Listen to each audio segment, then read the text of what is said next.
Hey there, can you hear me? I can hear you. Good morning. How are you? Good morning. I'll be on video in 1 second. I gotta move rooms and try to get away from the Roomba. Oh my It's really gosh.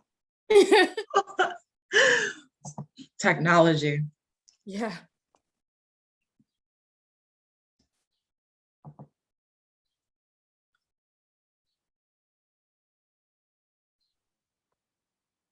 Morning. Good morning. How are you? Fabulous. How are you? I'm good. I feel good.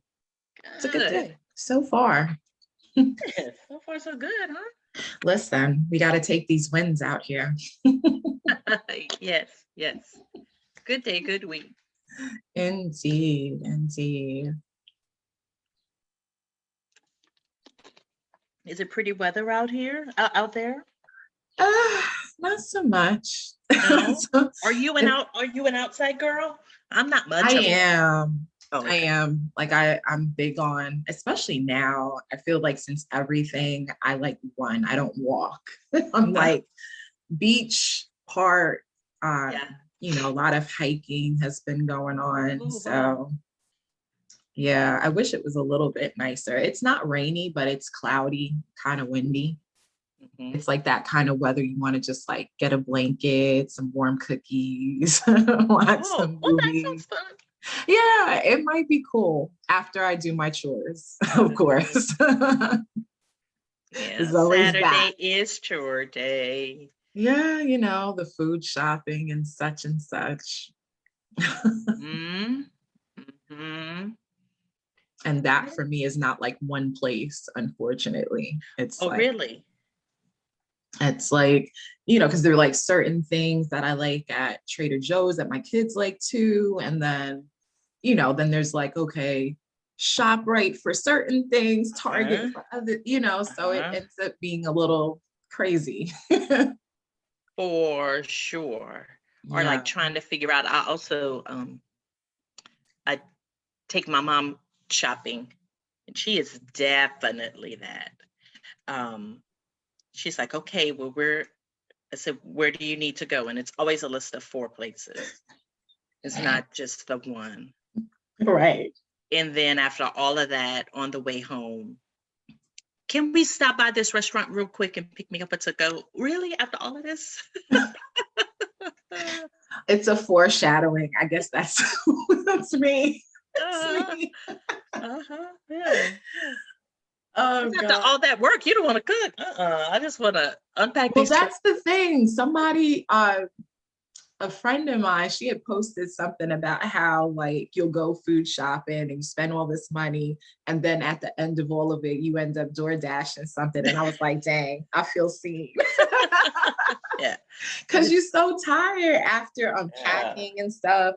I mean, I've used things like Shipt, like the delivery services that Target uses, and I've used Instacart, but then it kind of went to crap last year with everything.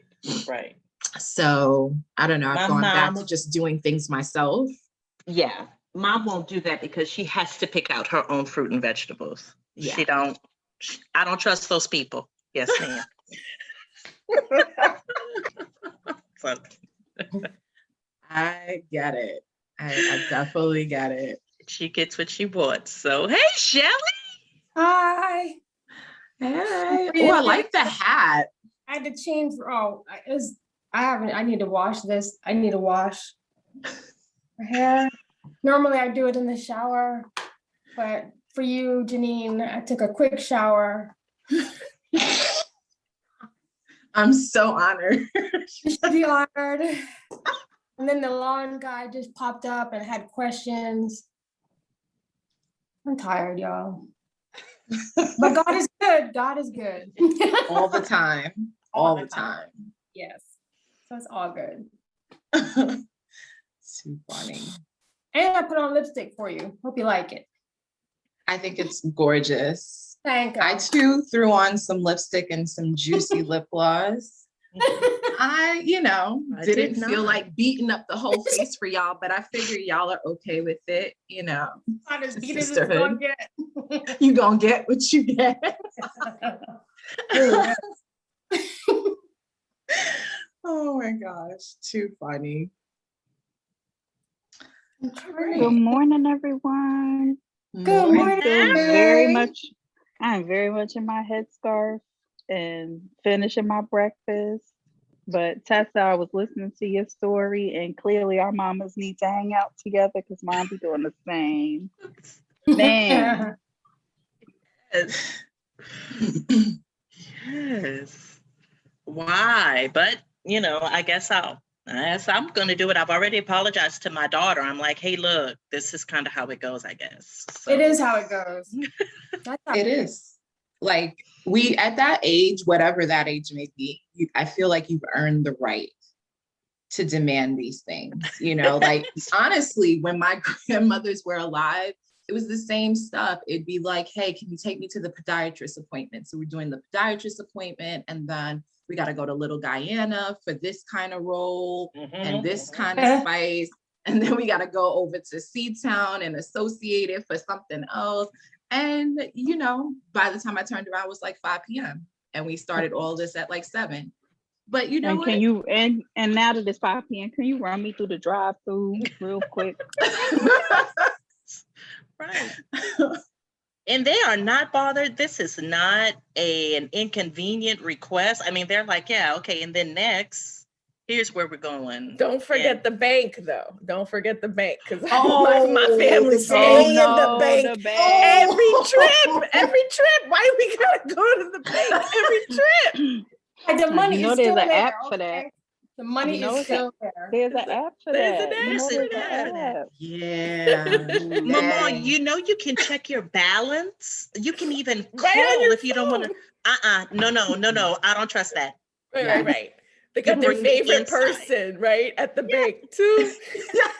Yeah, my mom's new thing is they not getting my face. That's what she say when I tell her that she could use the app for that. She'd be like, they not getting my face, ma'am.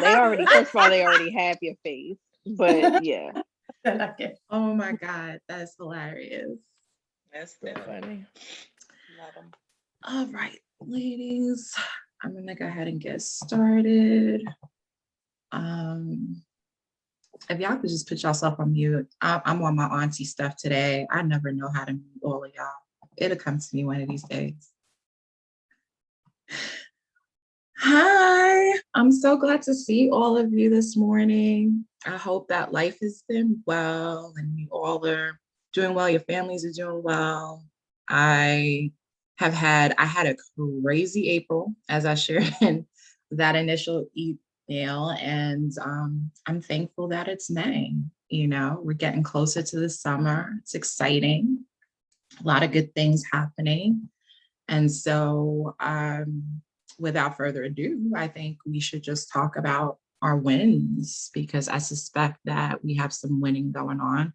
And as you know, nothing is too big or too small. So feel free to share, the ways in which you feel are most meaningful for you and the ways that you're winning, so we can celebrate you. I'm going to go ahead and put myself on mute.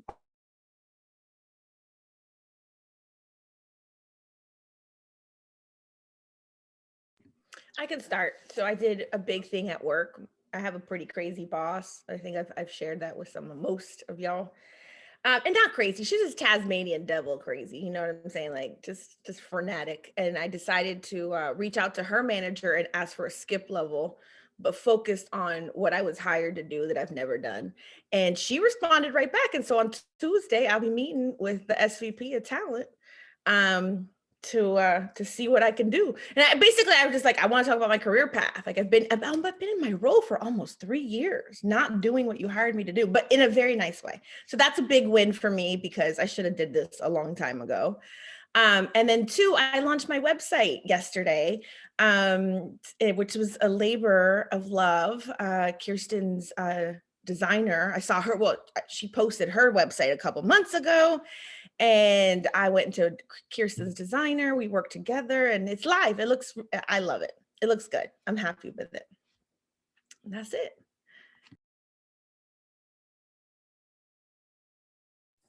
This is Shelley. That is fantastic news. So congratulations on the site and on the skip level. I think similar, I actually had a conversation, not even a conversation, some issues at work with my manager. And I think I have just gotten to the point where I know that it's insecurity. So I've given up on it. So even letting that go was a win for me because it was stressing me the hell out. I've been pulled into more strategic projects, and I have been having different kinds of conversations with our senior leadership teams where I now have C-level folks asking me how they can sponsor me. What do I want to do? What do I want to go next? Which I think is part of what's pissing off my current boss, because people that look like me aren't supposed to do better than her. So I'm going to count that as a win. And the fact that I showed up on time for this meeting and get to be around you wonderful ladies.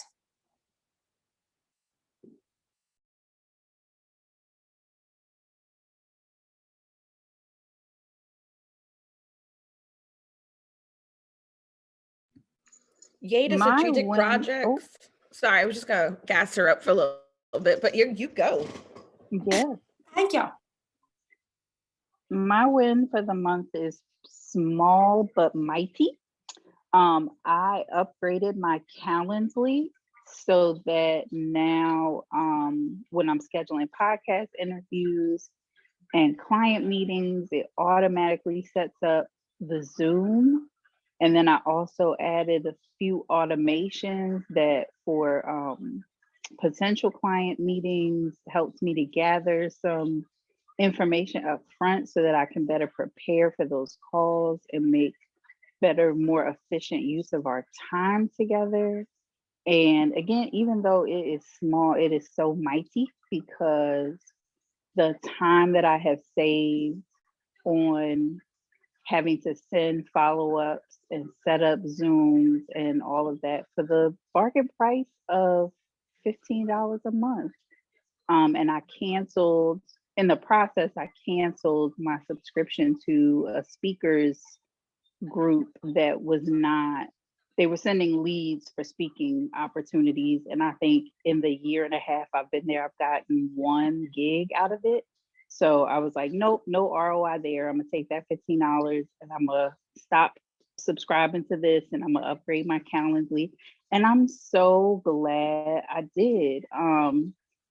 So yes, it is a small win, but it has really helped me to reclaim some time and to just feel more efficient in my business. And I'm very glad about that.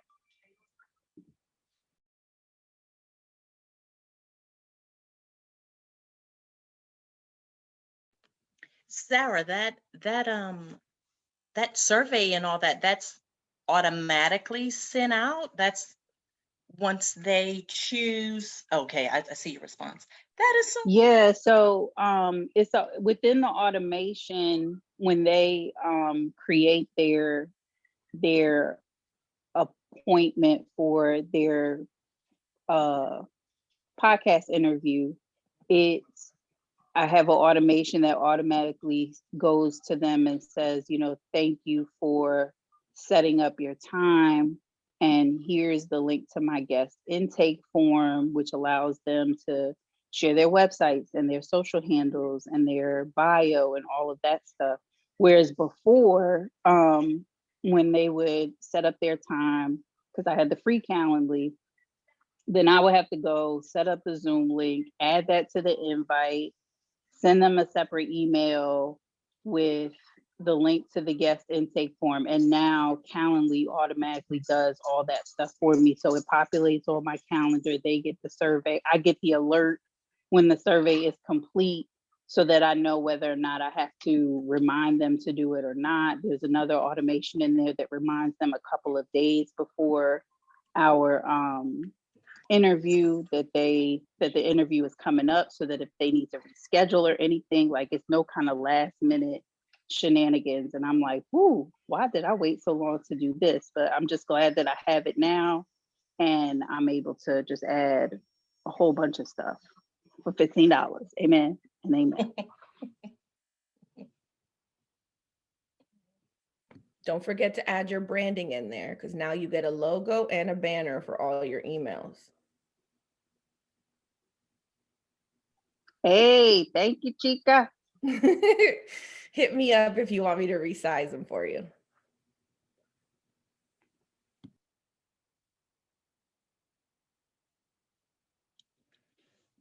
I'll share some wins. So I shared with you all that I was dipping my toe in the consulting world, and it's worked out. The contracts are signed, and I've actually started the work, so that's cool.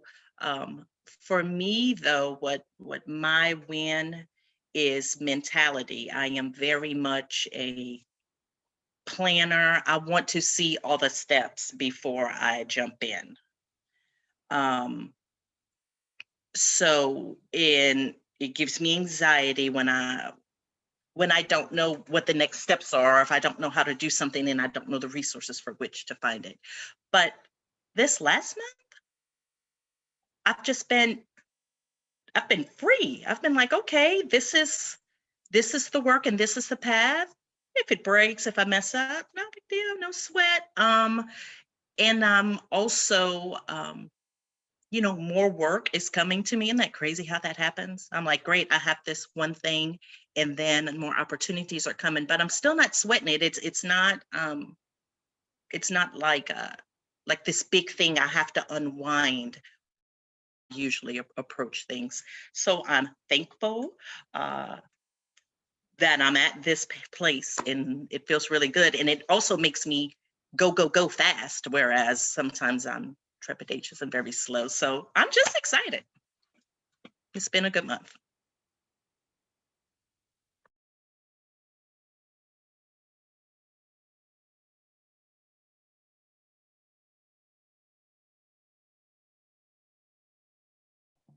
Anybody else want to share? These are great. These are amazing. I know Kim came in. We're just sharing wins. So if you have any, jump on in before I say anything. Good morning, everyone. Sorry I'm late. It's been a crazy morning already, but wins? Nah, I'm just here, and I'm happy to be here. You know what I'm saying? Like sometimes that's it. That's all I got. I'm here. I'm sane. Relatively speaking, and I'm blessed and COVID free. So those are my wins. Not luminous. Thank you. Thank you very much. Yes, honey, luminous. I love all of these wins. I'm loving, Tessa, your story with consulting. It is crazy how it just kind of snowballs once you put that intention out there, right? So that's amazing. Calendly, yes, I have experienced the wonders of this in my life because I have always been scheduling all my things. So it's nice to have these little efficiencies in our business and in our life to, just kind of reclaim some more of our time. I mean, honestly. So yeah, love everything I'm hearing. For me, my win this last month was firing somebody, to be honest.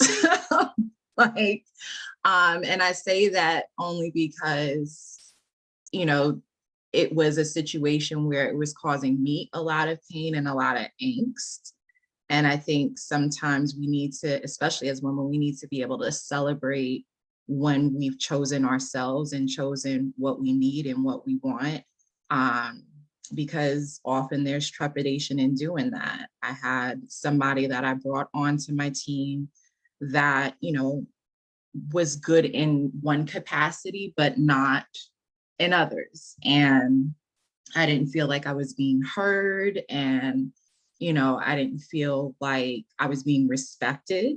And after many, many discussions and trying to, help this person understand my perspective and the spirit of my company and how I would wish for things to be done, still deaf ears. So, it stinks when that happens. But I do think that, especially as women of color, we have to normalize taking these steps, especially as we're growing businesses and things like that, that when somebody isn't showing up in the way that is consistent with what we expect or want, we make the necessary moves to remove that person. So I feel free. I feel lighter than I was. And, I have since put another person in that person's place. So this is a legal capacity. So I've since hired another general counsel that I'm happy to say embodies more of what I want my company to project. I'll say that. And so that was a big win for me. So thank you all for sharing. I'm going to keep it pushing. So it's not a big preview. It's like a little sneak peek as to what I'm doing with the TTPC website. In full transparency, I have had so much going on professionally, so much going on personally, that, I've had to work at this when I've had the mental capacity and the energy. Let's say here in front with you. It's absolutely important to me, but it's just one of those things that I have to kind of work in. And I feel like we're nearing the end, which is really, really exciting for me, because now I can kind of dig in and fine tune the workflow things. But I am going to just give you a little bit of a sneak peek as to like just the aesthetic, what it looks like. So let me just stop sharing this for a sec.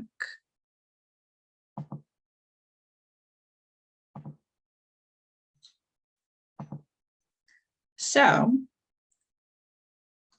this is kind of like, if hopefully you can see, this is the login page. Kind of try to make it all encompassing, so we have women with the hijab, we've got, all different shades. There was a green person at one point, and I was to my assistant, like, we're not green. Let's just get a spectrum of brown going. I don't know nobody green. But this is what you'll see when you get to, when you log into the new TTPC site. And I'll just give you a sneak peek behind the scenes. We're still working on things, but I thought it was time. So you all will have a unique password, that'll be tied to your emails that I have for you to get in.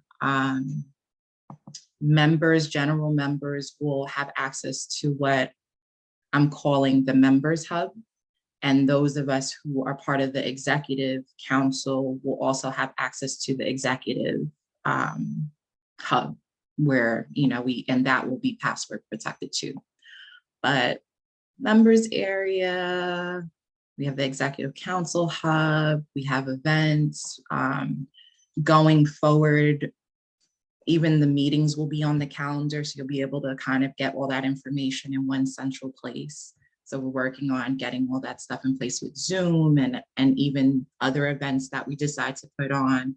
The Members Hub, you'll be able to go and watch any previous meetings, like literally right in there. So it won't even take you to YouTube. You can watch it right there, which is really cool to see this week when I got a bit of a preview. But this is going to be our place.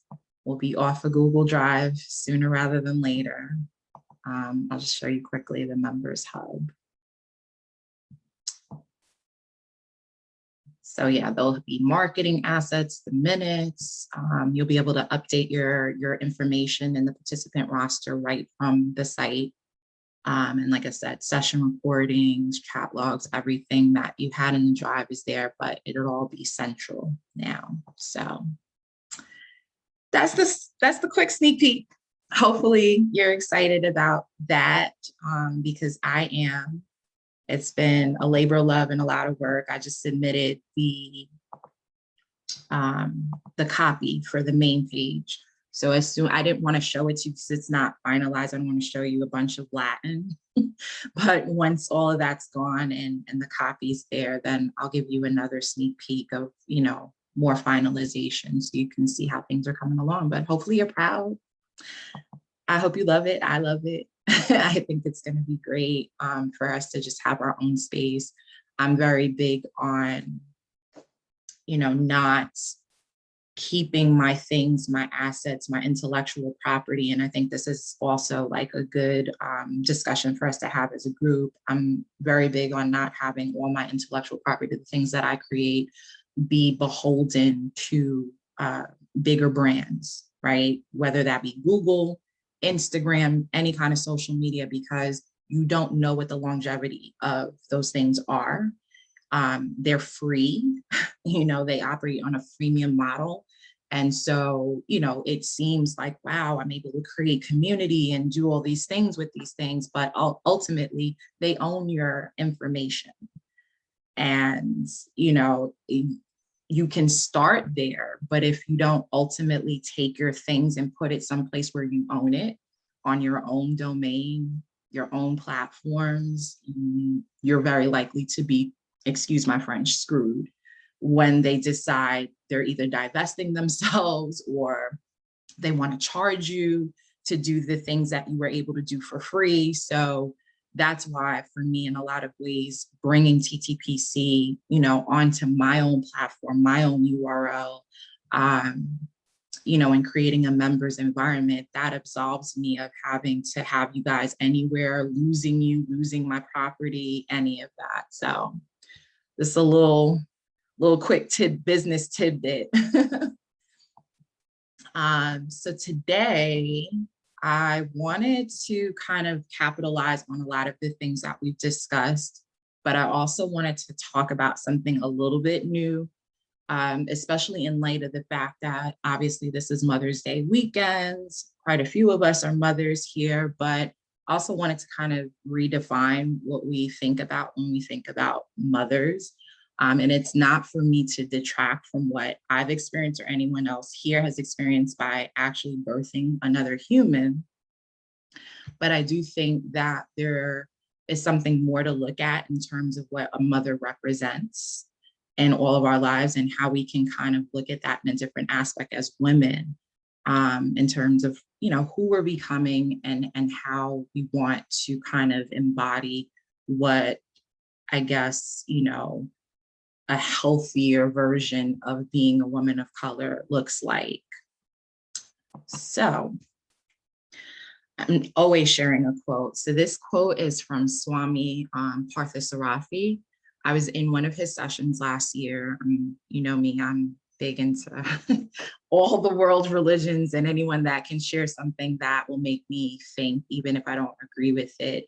But I was in this session with him last year, and it was all about kind of how humans on the whole are regressing, in a lot of ways. And what he said a lot of things, but one of the things that stuck out for me was he said, the world is full of agitation, stress, and depression. He's like, we must develop and refine our intellect. People will not be free of the agitations of life and depression if they do not learn service and sacrifice. So, on a really broad scale, like, he's absolutely correct. Humans are selfish, not very selfless, and we're not very sacrificial. We just aren't as a whole. However, as you drill down and you start to think about the different types of humans, this takes on a whole nother meaning, particularly for the context of who we are, women of color.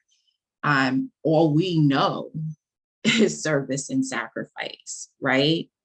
So on one level, you can appreciate what he's trying to put forth, and there's absolute truth to it, but there's a duality and a paradox to it, in that all we've been handed is this notion that we must be in service to others and sacrificial.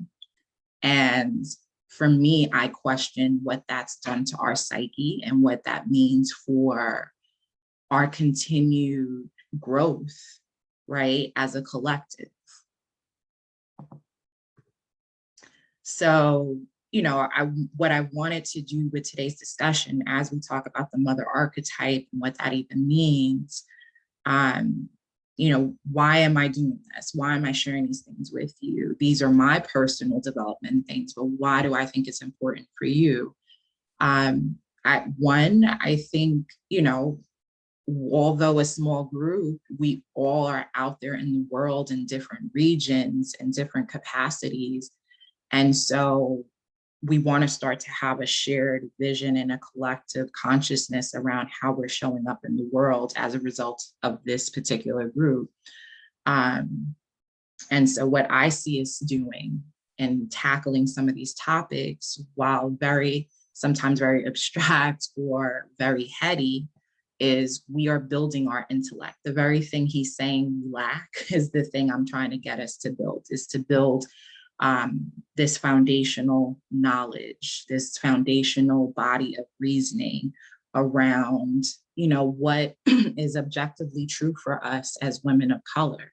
And we're doing that hopefully by, questioning the norms that were handed to us, challenging ourselves to add new concepts and new behaviors to our respective toolkits, so that we can birth a more evolved version of ourselves. That's what I hope for anyway. I don't want anybody here that has attended these meetings that has never felt like one of these discussions pushed them further along on their journey in terms of their understanding of it and how they can operate.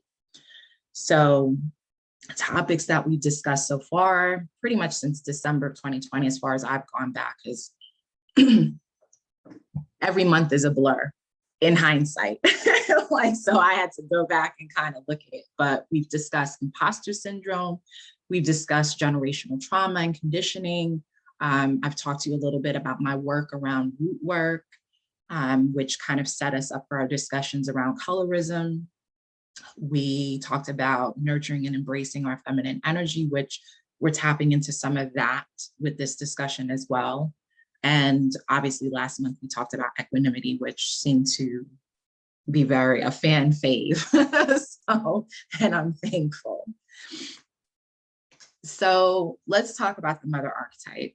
I'm a mom, because I birthed 3 humans, but my background is in psychology. And so I tend to look at things from a higher perspective and not the physical. So yeah, we will be celebrating mothers who have actually birthed children, but in a lot of ways, we're all mothers, right? We're all birthing things. You know what I mean? What is that mother energy about? It's a creative energy. It's a fertile energy, right? If you've never created something in your life, then maybe you're not a mother. But if you've created something, anything, a business, a foundation, anything, if you've even shared a thought, you know what I mean, that was outside of the norm, if you've been expressive, you embody that mother archetype.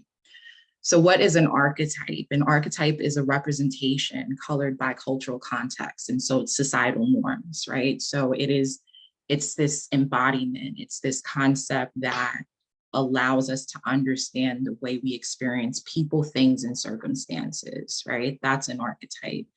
It started with Carl Jung. He was one of my favorite to learn about in my undergrad. Little crazy, little nuts, I'm not gonna lie. Some of his stuff is out there, but I like to appreciate the derelicts of society, if you will, because they all have things to teach us. And for me, I think he was the first psychologist that really tackled feminine nature, and kind of set the foundation for that understanding of the woman beyond, how we were being marginalized. And so the mother archetype is defined as the primordial image of the generative and sustaining mother figure that has occurred repeatedly in various cultural concepts and myths. So when I say archetype, mother archetype, there's an overarching concept of what that is, but then you can drill down from there. It's in the same vein as how let's just say in the Black community, right? We have like the Claire Huxtable archetype, right? You know what that is when I say that, you know, professional woman, nurturing but hard as nails, something sensual about her in a playful way, but it's all very eloquent, right?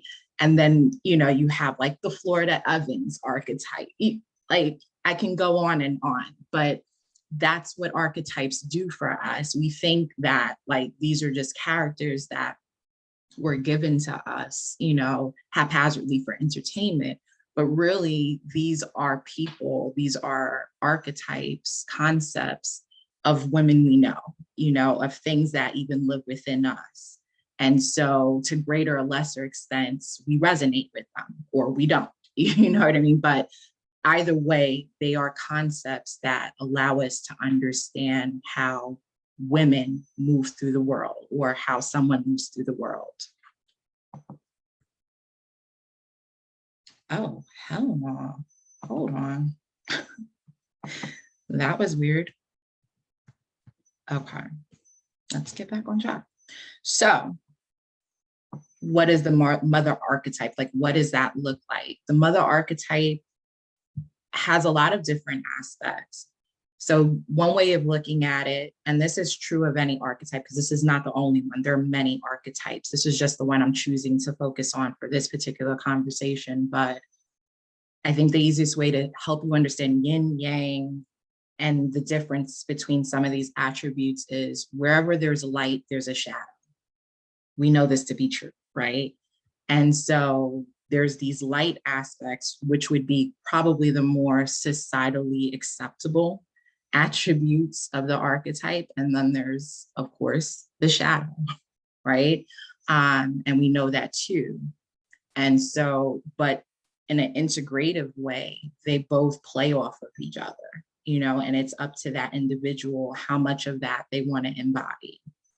So when we talk about the mother archetype, you know, we're really talking about this feminine energy that is nurturing, that possesses strength, that is resourceful, expressive.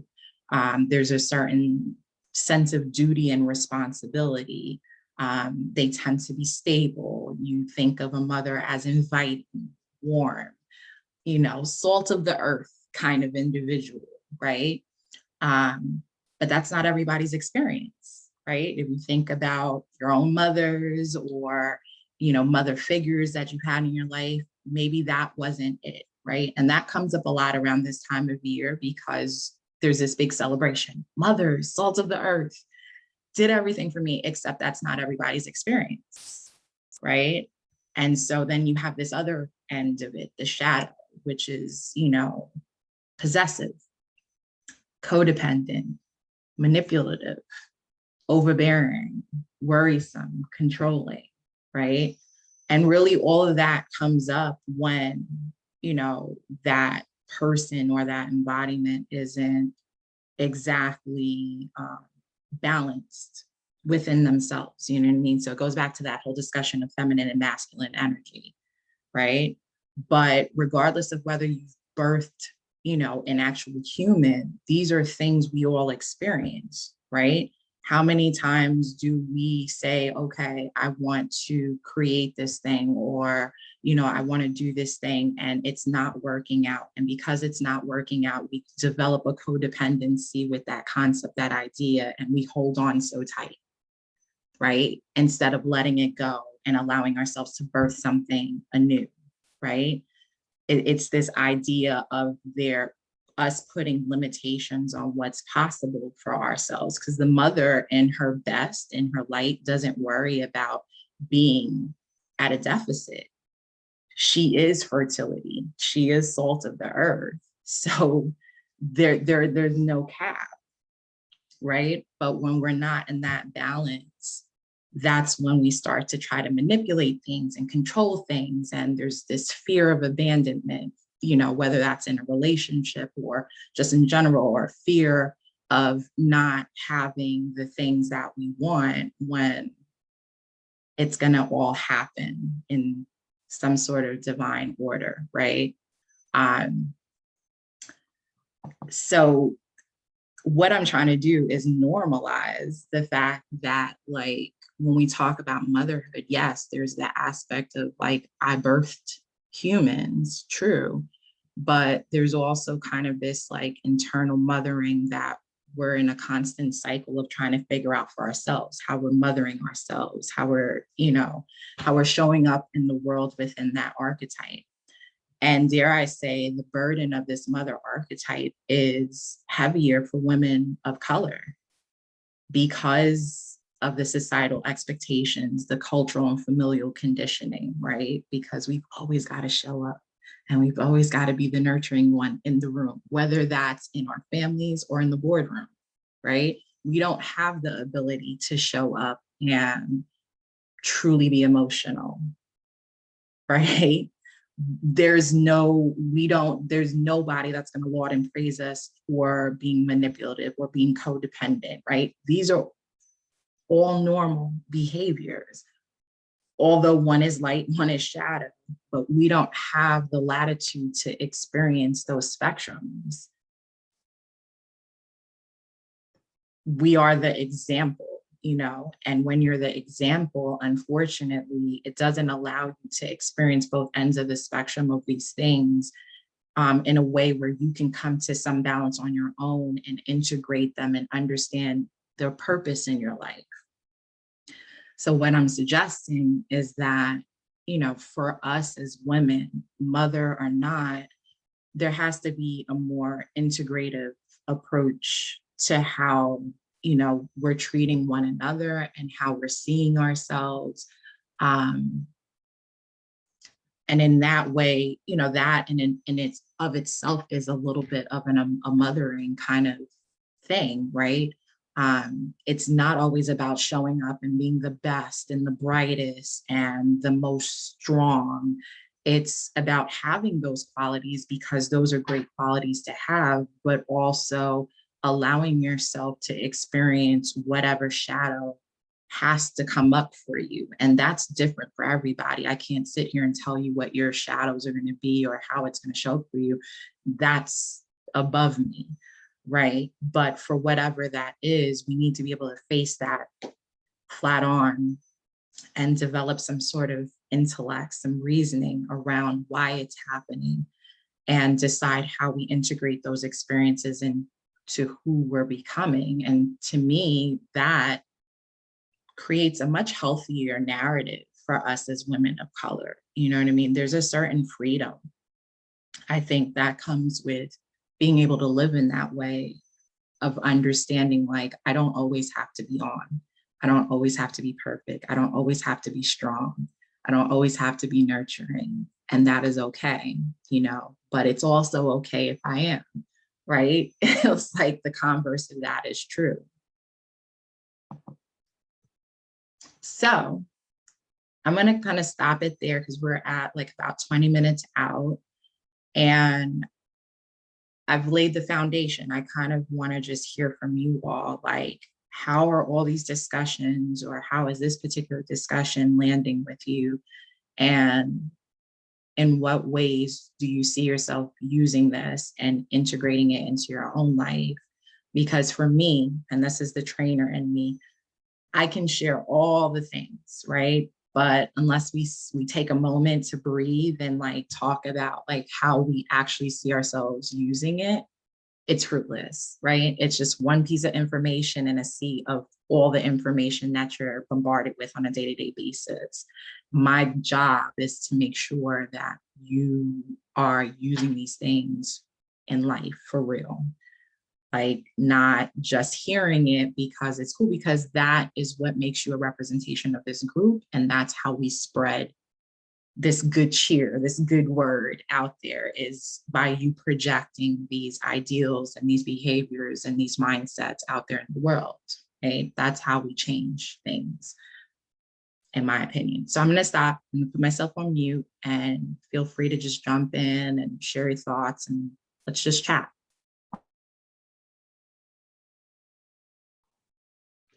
Hey guys. Ooh, Janine, every time, I swear. this is really insightful. And even though some of these things you're saying make sense, I don't think I always put them all together. You have a very unique way of putting all these things together so you can get like a different stream of thought. In full transparency, I love my mother. I love her. She created me and I am grateful for that. But my mother not easy, she's not easy. And we have a very unique relationship. And I have had to humble myself a little bit in this conversation because I don't think I've allowed her space to operate in her shadow, and she be operating in that shadow, y'all. She be in the shadow, from my opinion. So giving myself permission to see her as a total human being, and I do most of the time, but sometimes I hold her to a very high standard and she doesn't always meet that. And I know that's like hard to say or like hard to hear in some way, but it's reality. So this has given me permission to look at her with a fresh set of eyes, new context, if you will. And yeah, you've given me a chance to put a little bit more humanity on my mom. And I think I needed that, and I needed that right before Mother's Day. I needed that. Additionally, you said something about mothering ourselves. I am not a mother. I have not birthed humans, but I do feel like I have a strong motherly essence about myself. I get that a lot. I get a lot of people that say, you'd be a great mom. But at this point, I think I don't want to do that. And that has been new for me this year. This is the first time I've actually said, I don't think I want to, because I think I've aged out. I mean, I know Tamara Hall, but Tamara Hall got like, egg harvesting money. I ain't there yet. So the likelihood of that happening for me is incredibly slim. And while that was something that I wanted at this point, I don't think that I want to do that anymore. I don't want to be 50 years old trying to chase. I can barely carry myself now. My knees hurt. I don't think I got it in me. But I can mother myself in a lot of ways. And I think I can reapproach how I treat myself from that perspective of bringing that motherly energy to myself. Okay, I'm going to stop talking because I can go on about this, but thank you for allowing me the space to share.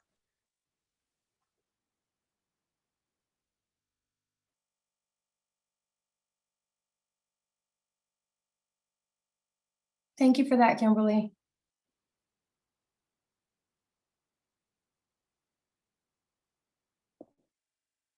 So this is Shelley. I think, yeah, I agree. Thank you again for putting it into context. And I think it's just, sometimes it's better hearing it from Janine because I can't put it into context the way she can.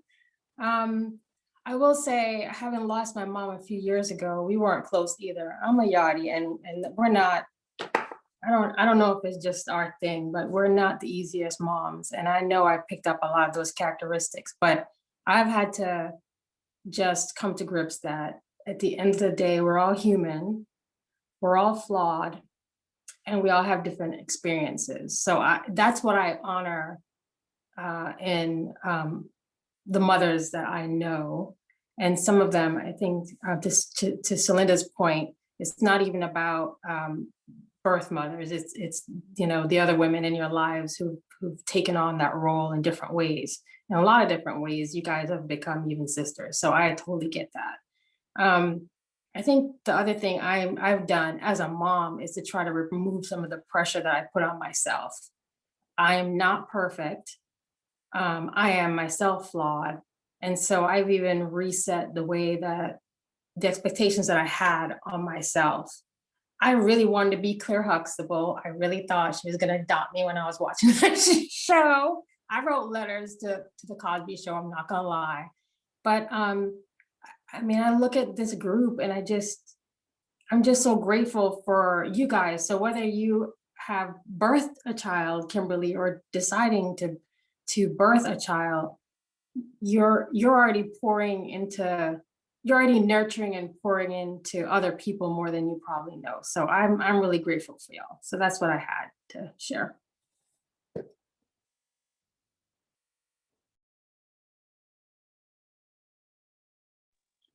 I just wanted to say how much I appreciate you, Janine, for putting this particular talk together in right in the midst of Mother's Day weekend, because it is such a it's so much more of a challenging weekend for people than I think we give credit to, because our relationship, everybody's relationship, even when you have a good relationship with your, and I use good in quotations, relationship with your mother is complex.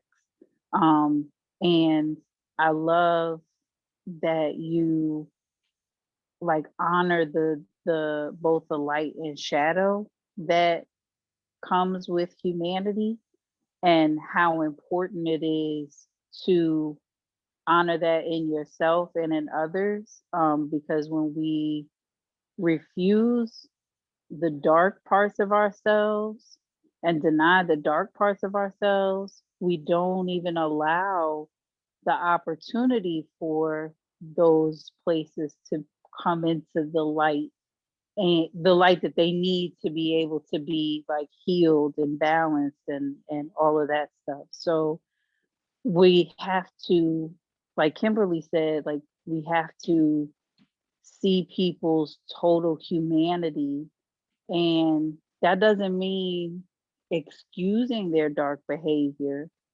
or allowing it to excuse me, allowing it to, you know, overtake us and put us in and pull us into their darkness. Like that's not the answer.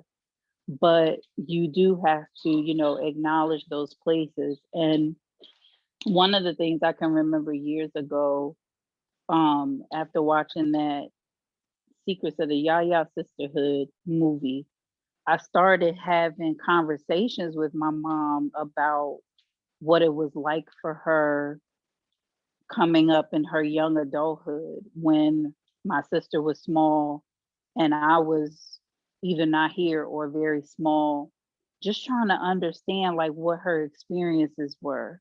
And that really helped me to see more of her humanity and appreciate her for who she is, in spite of who, you know, all the things that she has gone through, and understand better why she made some of the choices that she made as it related to her marriage and her, you know, the way that she treated me and my sister, and all the things in our upbringing. And and it allowed me to be able to like, with the, I guess, forgive and heal myself from the effects of that without holding her like accountable to those things anymore.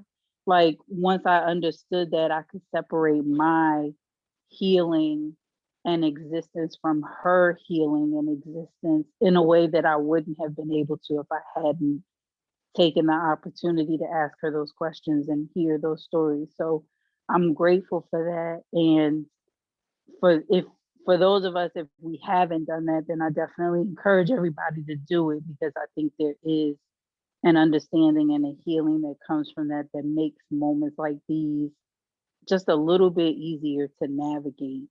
And you learn to appreciate the light and the dark within people.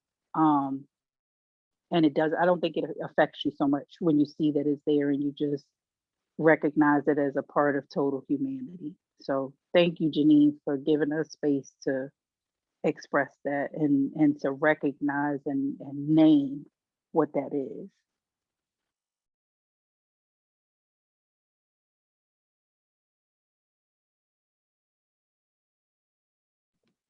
Shelley, you talked about Claire Huxtable, and Claire Huxtable is my ideal. So growing up, watching Claire. I wanted to be Rudy so bad. So then, becoming a mom, even a professional, but becoming a mom, that's was my ideal archetype, right? So then later, I started picking up on some of the old Cosby episodes, watching it as an adult and a wife and a mom, and watching Claire navigate. Completely different experience for me. Um, I'm no longer Rudy looking at Claire. I'm now Claire's peer, right? So I'm like, let me see how Claire's gonna handle this. Let me, and I still love, Claire's my girl, I love her. But I'm seeing some differences in Claire. Now do I really aspire to be Claire? She's not like the perfection that I saw as a child. I also pick up different things about her that I didn't pick up on when I was little. Like, how does she really navigate that relationship with crazy old Cliff? Would I really make those same decisions? I know it's sitcom, but still, when you talk about that archetype, and so, and I'd had no Claires in my village of moms. I was very mothered. There's lots of loving mothers, but there were no Claires. Um, my grandmother was not the type who had a room in her house with all the baby items and just bring me all my babies and that was not none of my grandmothers. And I grew up with even knowing, having relationships with great grandmothers. Not one, not one was like that. So anyway, so Claire was something very different for me in my ideal. And even as a mother and a professional mom, I was like, well, I'm going to be Claire. I've released that, though. I love her. I've released that now. I don't know what I'm just trying not to be the best me. I love how you presented honoring those imperfections, honoring the space that, girl, you are not Claire, you do not have those same resources, you do not have 5 kids, you do not, you be, I'm focusing on the best me, and I'm focusing on the best me for those who I mother, because I also mother my nieces, long story, but anyway, for what they need. And stop there. I don't have to be this big thing. Just give them what they need and then remember what I need. So that's kind of the space that I'm in. That's it. That's it.